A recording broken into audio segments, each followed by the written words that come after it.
tatak, marka, o numero ng demonyo na 666. Ano ang ibig sabihin nito at ano ang mangyayari pag natatakan ka nito?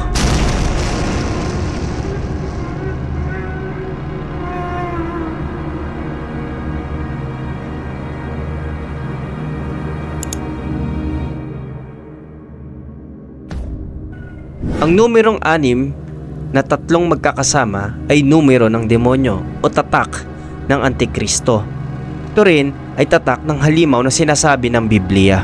Ito rin ang alam ng karamihan at sinasabi ng mga tao na ang 666 ay numero ng diablo o ng demonyo. Kung mapapansin nyo sa Biblia, mayroong mga specific na number na binabanggit. Ang number ng Panginoon ay number 7. Madalas natin marinig ito. Ganon din ang number 12. Kasi ang ibig sabihin ng number 7 is completion, perfection, tulad na lang ng the 7 last words of Jesus Christ at ng 7 trumpets. At marami pa pong iba. Pagdating naman sa number 12, ito po ay governance, 12 tribes, 12 disciples, at marami pa rin pong iba. At totoo na ang 666 ay numero ng demonyo, kasi ito yung nakalagay sa Bible. Ang sabi ng Revelation chapter 13 verse 18, kailangan dito ang talino upang maunawaan ang kahulugan ng numero ng unang halimaw, dahil simbolo ito ng pangalan ng tao at ang numero ay 666. Ang 666 po ay kahulugan, numero ng halimaw at simbolo ng pangalan ng demonyo. Yan po yung sinabi ng Biblia.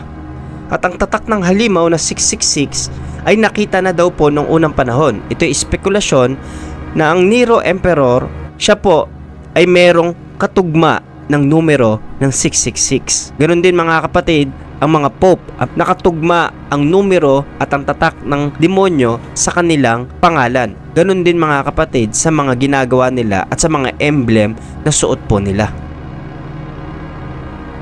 Kaya po marami nagsasabi na ang mga taong ito nung sa henerasyon nila, sila po yung Antikristo sapagkat tumutugma yung 666 sa mga pangalan nila at sa mga emblem po nila.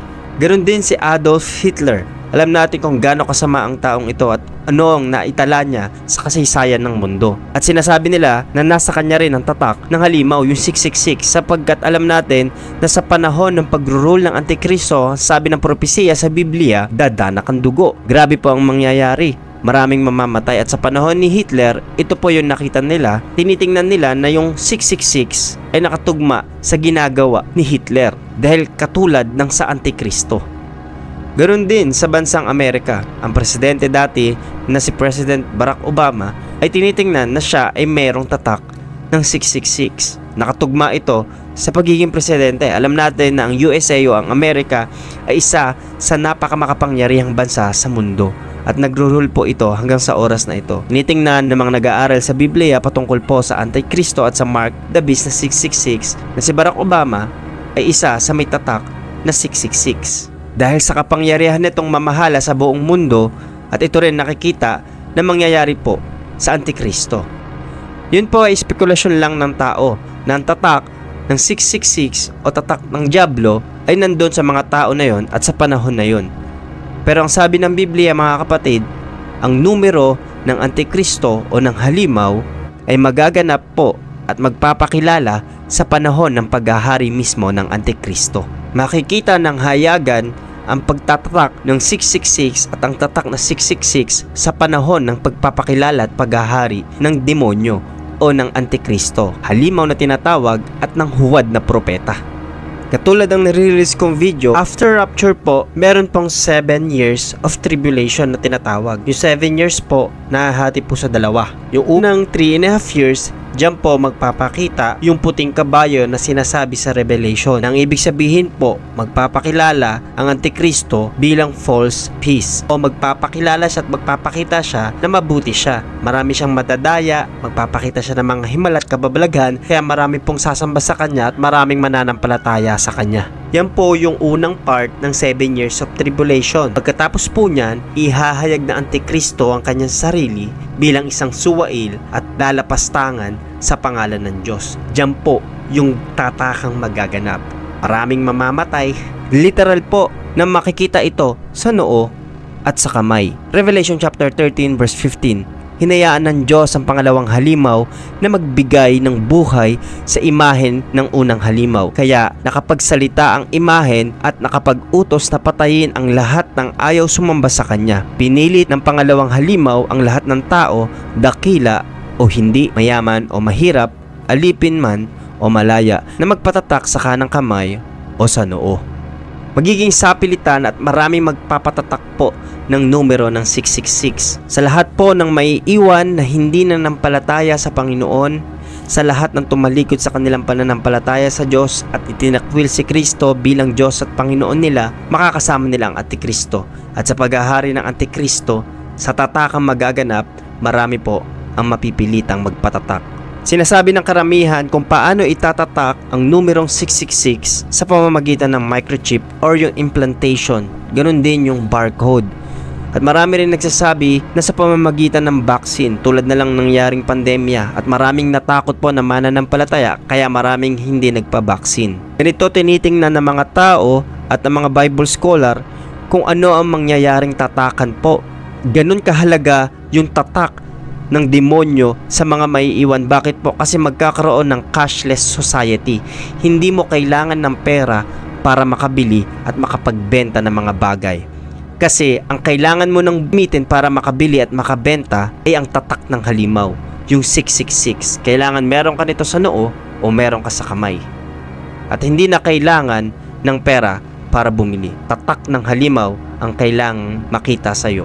Sa panahon natin, maraming nagsasabi na nandito na tayo sa cashless society, gumagamit ng barcode, GCash, through online. Pero hindi po mga kapatid, dahil magiging hayagan ang tatakan at wala na talagang perang gagamitin po para makabili at makapagbenta ng item. Para mabuhay ka, kailangan mo ng tatak ng demonyo. Yun po ang mangyayari sa propesiya sa tatak ng halimaw. Matinding tagutom po ang mangyayari kasi maraming magpapatatak pero marami rin at meron ding hindi magpapatatak.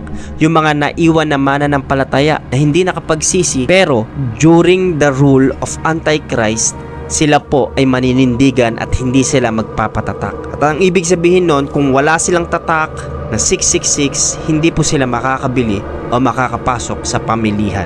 Magiging mahirap ang buhay. Revelation 13:17, at ang sino mang ayaw magpatatak ng pangalan o numero ng unang halimaw ay hindi maaaring bumili o magbenta. Sa panahon din ng tatakan, dadanak ang dugo. Gaya ng sinabi ko sa inyo mga kapatid, may maiiwan na mga mananampalataya at mananindigan sila para sa Diyos. Oo, naiwan sila sa rapture pero hindi sila magpapatatak. Pero ang gagawin ng Antikristo, papatayin nila ang mga hindi magpapatatak. Kaya po dadanak ang dugo sa tatakan sa panahon po ng marka ng halimaw.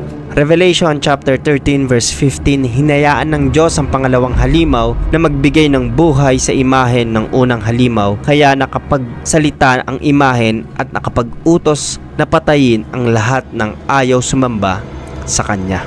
Ibubulid sa impyerno ang Antikristo at ang huwad na propeta at kasama ng mga nagpatatak ng 666 sa noo at sa kanilang kamay. Wala na pong burahan at wala nang balikan po. Kapag merong tatak nito, kasama kang ibubulid sa impyerno ng Antikristo at ng halimaw. Revelation chapter 19 verse 20, ngunit dinakip ang halimaw, dinakip din ang huwad at sinungaling na propeta na gumagawa ng mga himala para sa halimaw. Ang mga himalang ito ang ginamit niya upang dayain ang mga taong may tatak ng halimaw at sumamba sa imahen nito. Silang dalawa ay itinapon ng buhay sa lawang apoy, nagliliyab na asupre. Maraming sasamba sa Antikristo, sa huwad na propeta o sa halimaw na tinatawag, sapagkat marami silang nadaya sa mga ginawa nilang himala. Kaya rin nakapagpatatak ang mga tao ng numero ng halimaw o yung 666. At kapag natatakan na ang tao nito, makakasama sa impyerno at mapapahamak ang kaluluwa ng mga taong merong tatak na 666. Sa panahon natin, makakakita na tayo ng mga glimpse patungkol po sa numero ng 666. Makikita po natin to sa mga satanista, mga nagko-cover po at ginagamit ang emblem na ito o yung numero ng 666. Ganon din sa mga brand na makikita po natin. Nagiging hayagan na po unti-unti ang mga numerong ito. At yan po ay tanda na malapit nang dumating ang Panginoon. Ito po ay propesiya na galing po sa Biblia. Kapag ang propesiya na galing sa Biblia, asahan natin at tandaan natin na ito po ay magaganap. At kailangan po nating malaman na may ganito pong mangyayari. Ilan lang po ito mga kapatid sa mga propesiya sa marka ng halimaw, sa Antikristo, sa Huwad na Propeta, at sa mga bagay na mangyayari po pagkatapos ng rapture. Ito po itatandaan natin mga kapatid, bago po dumating ang matinding tribulation at paghihirap, darating ang Panginoong Hesus. Ang magtiis hanggang wakas ang siyang maliligtas. Kung sa panahon po natin hinahanda na ang tatakan sa pagro-rule at paghahari ng Antikristo, ibig sabihin po malapit nang dumating ang Panginoong Hesus. Gusto kong magpasalamat sa iyo kapatid, nakarating sa huling part ng video ito. Marami ka nawang natutunan, at kung meron kang gustong sabihin, comment nyo lang po sa comment section. At kung nagustuhan nyo po ang pangangaral po na ito, huwag nyo po kalimutan mag-like, mag-subscribe at i-hit yung notification bell para updated po kayo sa mga i-release natin na video. Salamat po, ito ang inyong lingkod, hanggang sa susunod po na pag-aaral po uli natin. God bless you po.